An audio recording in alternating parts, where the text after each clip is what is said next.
कौन है जो भक्त हो सकता है? एक राजा था। वह बहुत न्यायप्रिय, प्रजावत्सल एवं धार्मिक स्वभाव का था। वह नित्य अपने इष्ट देव की बड़ी श्रद्धा से पूजा पाठ और अर्चना करता था। एक दिन इष्ट देव ने प्रसन्न होकर उसे दर्शन दिए तथा कहा, राजन, मैं तुमसे बहुत प्रसन्न हूँ। बोलो, तुम्हारी कोई इच्छा? प्रजा को चाहने वाला राजा बोला, भगवन, मेरे पास आपका दिया सब कुछ है। आपकी कृपा से राज्य में सब प्रकार की सुख शांति है।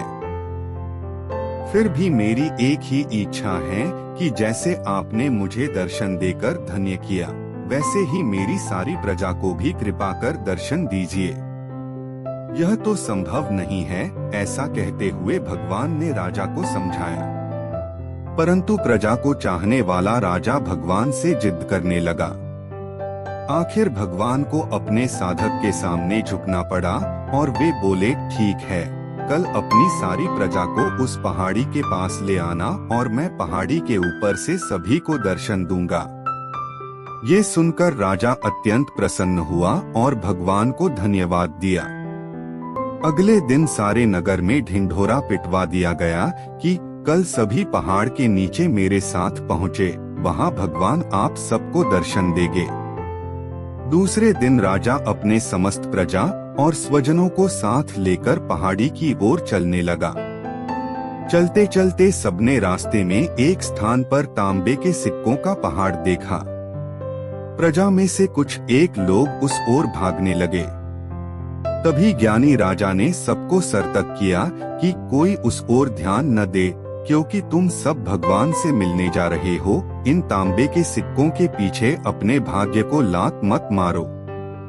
परंतु लोभ लालच में वशीभूत प्रजा के कुछ एक लोग तो तांबे की सिक्कों वाली पहाड़ी की ओर भाग ही गए और सिक्कों की गठरी बनाकर अपने घर की ओर चलने लगे।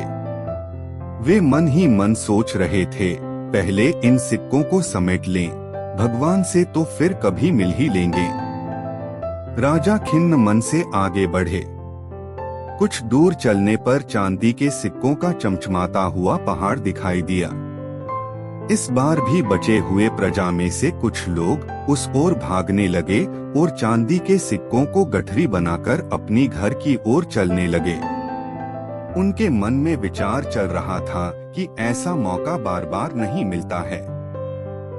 चांदी के इतने सारे सिक्के फिर मिले न मिले, भगवान तो फिर कभी मिल ही जाएंगे। इसी प्रकार कुछ दूर और चलने पर सोने के सिक्कों का पहाड़ नजर आया। अब तो प्रजाजनों में बचे हुए सारे लोग तथा राजा के स्वजन भी उस ओर भागने लगे। वे भी दूसरों की तरह सिक्कों की गठरियां लाद लाद कर अपने अपने घरों की ओर चल दिए। अब केवल राजा और रानी ही शेष रह गए थे। राजा रानी से कहने लगे, देखो कितने लोभी हैं ये लोग, भगवान से मिलने का महत्व ही नहीं जानते हैं।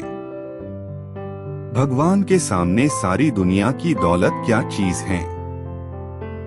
सही बात है, रानी ने राजा की बात का समर्थन किया और वे आगे बढ़ने लगे। कुछ दूर चलने पर राजा और रानी ने देखा कि सप्तरंगी आभा बिखेरता हीरों का पहाड़ है। अब तो रानी से भी रहा नहीं गया। हीरों के आकर्षण से वह भी दौड़ पड़ी और हीरों की गठरी बनाने लगी। फिर भी उसका मन नहीं भरा तो साड़ी के पल्लू में भी बांधने लगी। वजन के कारण रानी के वस्त्र देह से अलग हो गए, परंतु हीरों की तृष्णा अभी भी नहीं मिटी।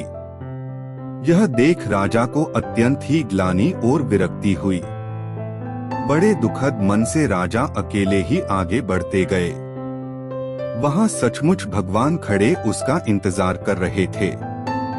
राजा को देखते ही भगवान मुस्कुराए और पूछा, कहाँ है तुम्हारी प्रजा और तुम्हारे प्रियजन? मैं तो कब से उनसे मिलने के लिए बेकरारी से उनका इंतजार कर रहा हूँ। राजा ने शर्म और आत्मग्लानि से अपना सर झुका दिया। तब भगवान ने राजा को समझाया, राजन, जो लोग अपने जीवन में भौतिक सांसारिक प्राप्ति को मुझसे अधिक मानते हैं, उन्हें कदाचित मेरी प्राप्ति नहीं होती और वे मेरे स्नेह तथा कृपा से भी वंचित रह जाते हैं। सार: जो जीव अपनी मन, बुद्धि और आत्मा से भगवान की शरण में जाते हैं और सर्वलौकिक संबंधों को छोड़कर प्रभु को ही अपना मानते हैं, वो ही भगवान के प्रिय बनते हैं। अगर आपको हमारे वीडियो पसंद आ रहे हैं तो प्लीज लाइक करें, शेयर करें, कमेंट करें और चैनल को सब्सक्राइब करना न भूलें।